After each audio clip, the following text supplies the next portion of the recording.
Пензионерите од Виница бараат локалната самоуправа да го субвенционира локалниот градски превоз. Велат дека голем е бројот на пензионери од Виничко, кои поради ниските пензии не може да си дозволат да појдат ниту на преглед во Виница. Потребно е, како што е на другите пензионери во Скопје, да се обезбеди да користат бесплатен превоз.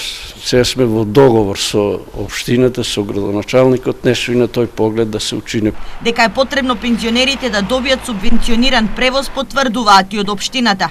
Градоначалникот на Виница Емил Дончев вети дека од наредниот месец пензионерите ќе го уживаат и овој бенефит. Даваме подршка за сите нивни манифестации, понекогаш се дружиме еве на една од последните средби падна муабит и идеја да го субвенционираме превозот на пензионерите кои што земат пониски пензии, односно она што го имаат како потреба за одење по здравствени домови до Скопје.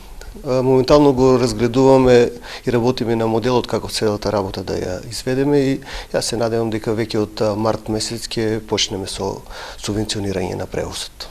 Од 10 февруари бесплатен јавен превоз ќе користат и пензионерите на социјално и ранливите семејства од Македонска Каменица.